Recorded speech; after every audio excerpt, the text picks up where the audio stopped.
Neste vídeo eu vou falar sobre o Rica Perrone, que é um influenciador na área do esporte. Só que no ano de 2022, ano eleitoral, ele também começou a falar sobre política. Inclusive, ele criou um canal onde ele trazia entrevistados políticos. Uma das maiores entrevistas que ele fez, que teve grande repercussão, foi justamente com Jair Bolsonaro.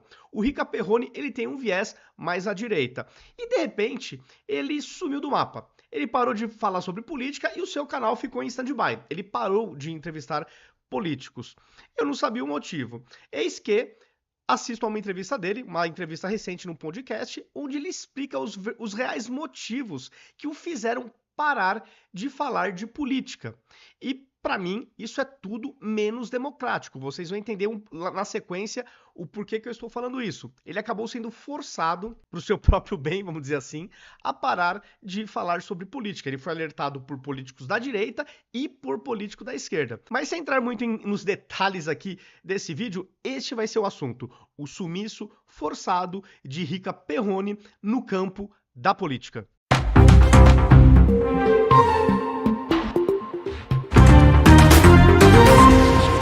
O Rica Perrone, em 2022, me chamou muita atenção pela autenticidade. Nem tudo que ele fala eu concordo, mas aí também não tem nenhum problema. O que eu gosto do Rica é que ele fala o que ele pensa. Então, por isso que às vezes eu acabo não concordando, mas o fato de ele não ficar buscando apenas like, ficar buscando aquele viés de confirmação perante seus seguidores, ele prefere ser aquela pessoa que fala o que pensa. Então, muitas vezes eu concordo, outras vezes eu não concordo, mas essa característica da autenticidade eu gostei nele. Por isso que eu acho que ele fazia entrevistas legais. E as entrevistas que ele fazia no canal Cara Tapa, foi o canal que ele criou para fazer entrevistas, também com políticos, estava indo muito bem, a ponto de incomodar, vamos chamar assim, sistema, vai, o que a gente chama de establishment, que aqui ele vai dar um pouco mais de detalhe.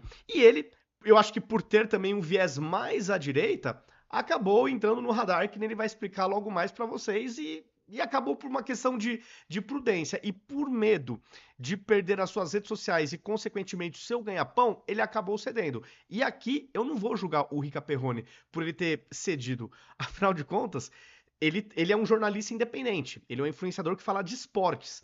Se as redes sociais dele fossem todas derrubadas, todas banidas, ele simplesmente não ia ter mais de onde tirar dinheiro, porque ele vive disso. Publiquei esse trecho desse vídeo dele, dessa entrevista nas minhas redes sociais, e eu vi algumas pessoas criticando a postura dele. Cara, aqui eu não tô aqui pra julgar nem pra criticar, porque eu entendo. Se eu estivesse na pele dele, eu ficaria também num dilema, porque o cara é o sustento dele.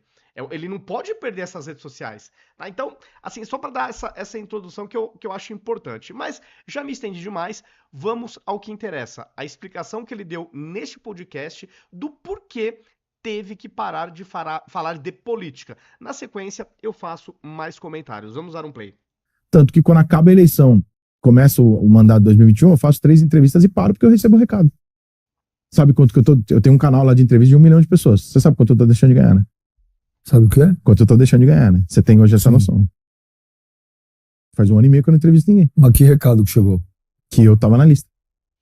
Na lista do quê? Dessa galera aí que foi com censura, perseguição, sabe? Ah, qualquer coisa que tu falar, vão caçar você, vão tentar, sabe essas coisas? Você é um dos alvos dos caras. Eu falei, mas por quê? Eu falei assim, cara, porque você é de direita, você tem uma voz e isso incomoda, e algumas pessoas lá não gostaram. Eu falei assim, olha o medo dele de falar, né, a pessoa, de falar a instituição. A gente, claro, pelo contexto, a gente entende. Mas, ó, o cara tá com medo, meu. E isso é muito triste. Isso é muito triste. Tá, mas o que eu fiz de Por errado? isso que você parou? Porque me avisar. Quando 2 deputados de direita me falaram, eu não liguei. Falei, caô.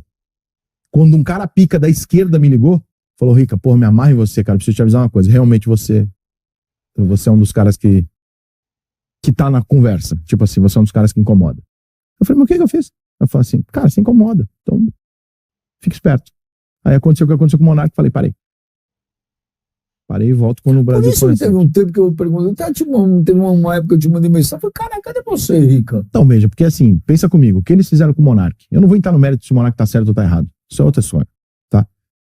Uma coisa é você falar assim, o Benja vem aqui no programa dele, o Benja gritou aqui pelo nazismo, tá? Eu vou multar o Benja, processar o Benja, e eventualmente desmonetizar o canal do Benja, tá bom? Eu vou tirar o Benja do mapa.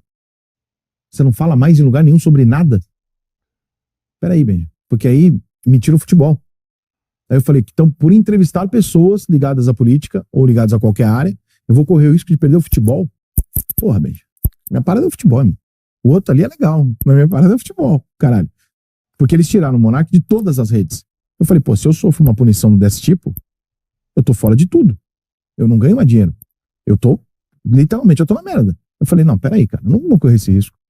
Aí parei, fui levando e tal, não sei o quê. De vez em quando surgia a notícia, pô, vamos voltar. Vamos ver. E eu tô vendo a galera ali, porra, pegando leve pra caralho e tal. E, porra, aí você começa conversando com a galera. Você vai, pô, eu conheço todo mundo, bem. Então, tipo assim, se tem uma coisa na vida que eu faço bem, é network. Eu conheço todo mundo, irmão. Eu sei o que tá acontecendo. E aí o cara, porra, então, cuidado com esse aqui. Aquele influenciador ali quer porque quer te fuder. Aquele ali mandou o perfil tal falar tal coisa de você. E eu falo, cara, mas o que eu tô fazendo que incomoda? Aí eu tô há 1 ano e meio parado, viajei, fiquei 3, 4 meses viajando o mundo esse ano aqui. E foda-se, e não fiz mais e tal. E aí agora, quando eu quis voltar agora pra fazer só futebol, falei, pô, vou ficar só em futebol, acho que não vai dar merda, né? Não vou perguntar mais de política pra ninguém. Vou levar uns artistas lá, mas vou avisar eles, falar, não tem política nessa porra. Eu não quero mais falar dessa merda, porque isso aí isso é tudo armado, é tudo sacanagem, isso é tudo filha da puta.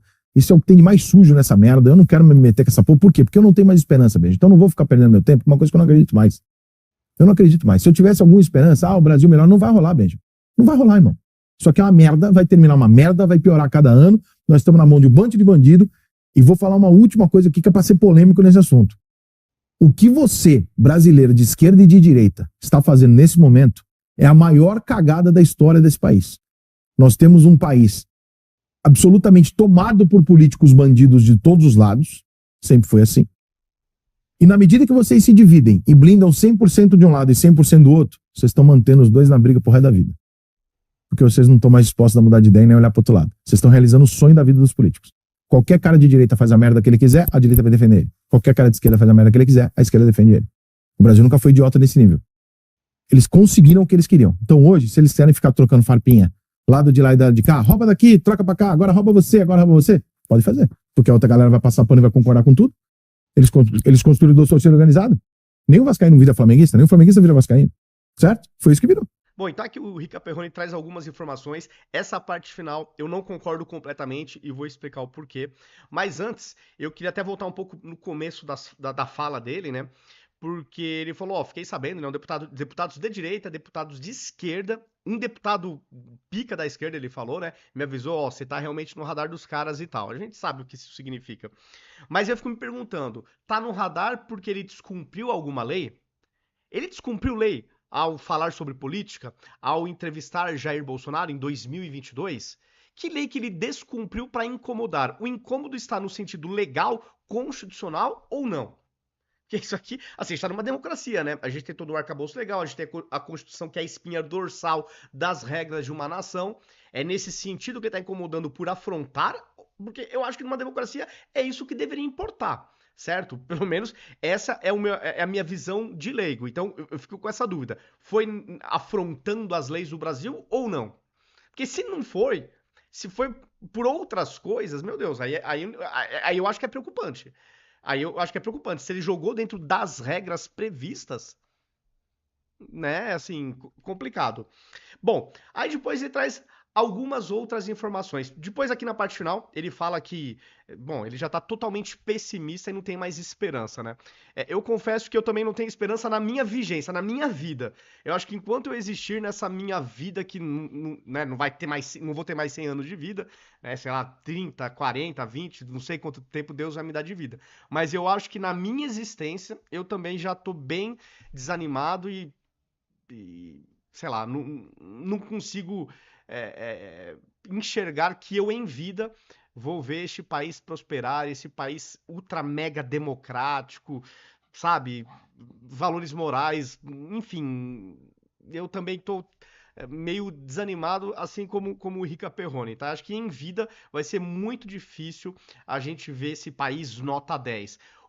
Quando eu nasci, quando era criança, eu já ouvia falar, né, que o Brasil é o país do futuro. Só que esse futuro não chega nunca, cara. Esse futuro é futuro daqui, 1 século, 2 séculos, 1000 anos pra frente. Quando que é esse futuro? Eu realmente acho que eu não vou enxergar.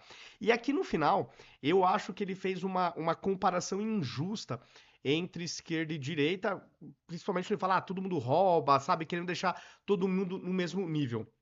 Considerando o Brasil e considerando que o próprio judiciário brasileiro nos informa, nos passa sobre escândalos de corrupção do nosso país, eu não vou nem considerar Lava Jato, porque se eu falar de Lava Jato, parte da esquerda vai falar, não, mas foi anulado, Lula, então tá anulado, não tem... Tá, eu vou falar de mensalão.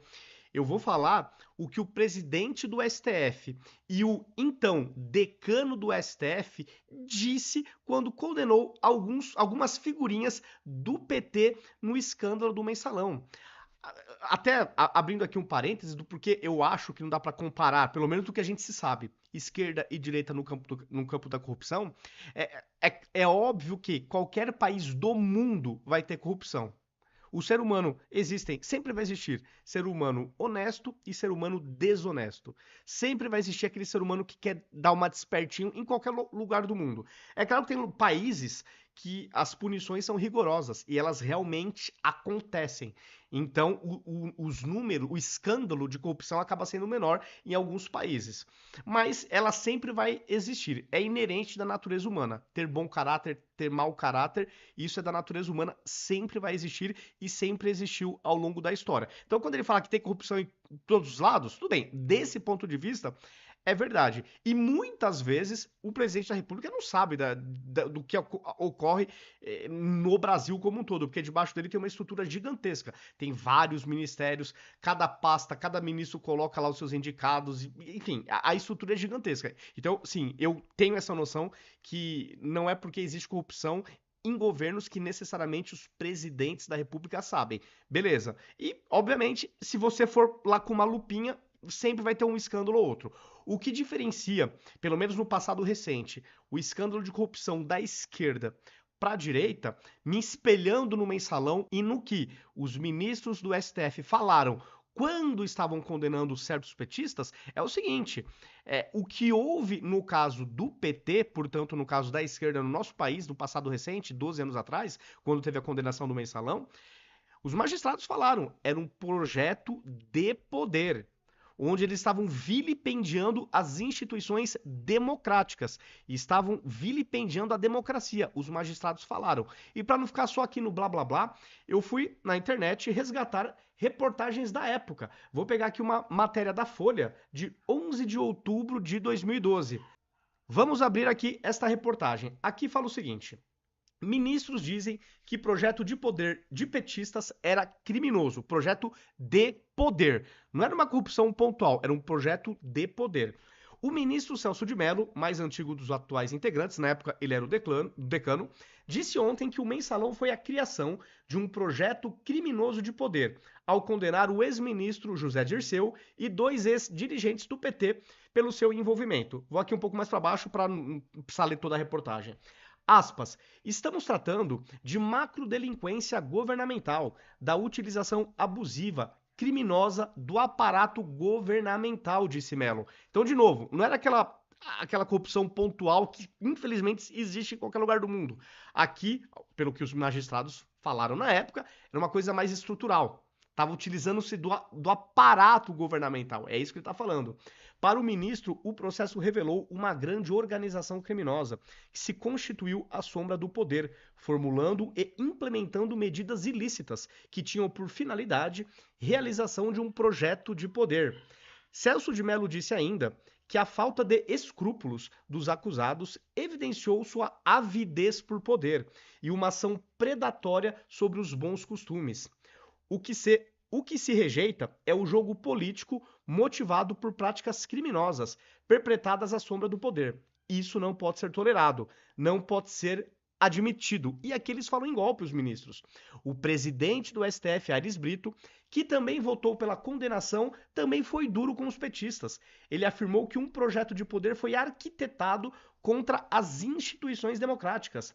Aspas, golpe, portanto, nesse conteúdo da democracia, talvez o conteúdo mais eminente da democracia, que é a república, o republicanismo, que postula a possibilidade de renovação dos quadros e dirigentes, disse o ministro. Para Brito, no mensalão não havia um projeto de governo lícito, mas um plano que ia além de um quadriênio quadruplicado, ou seja, 16 anos. Perpetuação no poder, é isso que ele está falando, era um projeto de poder de longo prazo mesmo. Um projeto de governo que, muito mais do que continuidade administrativa, é seca e rasamente continuismo governamental.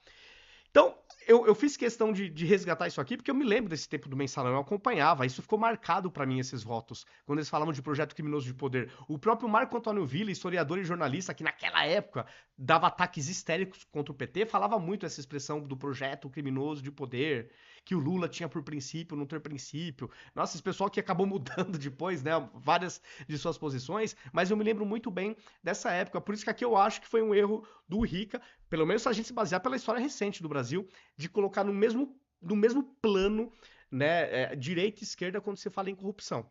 De novo, ela sempre existiu e sempre vai existir. Só que o tamanho e como ela foi feita na esquerda foi totalmente diferente. Não era um enriquecimento ilícito apenas, com todas as aspas do mundo. Era projeto de poder, de acordo com ministros do STF, de acordo com o então presidente do STF e com o então decano do STF. Tá? Então aqui que eu divirjo do Rica Perrone. Pessoal, é isso. Coloque nos comentários o que vocês acharam dessa revelação do Rica Perrone.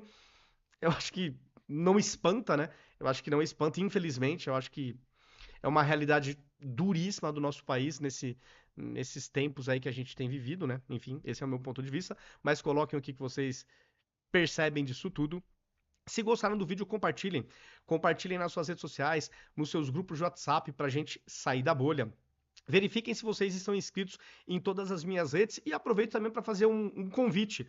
Em todas as plataformas, em todas as redes sociais, eu estou como @ViniciusCFP82. Então os convido a me seguir em todas as redes, tá? Nas principais vocês me encontram com este username, tá? Então fica aí o convite e dado o recado, até o próximo vídeo.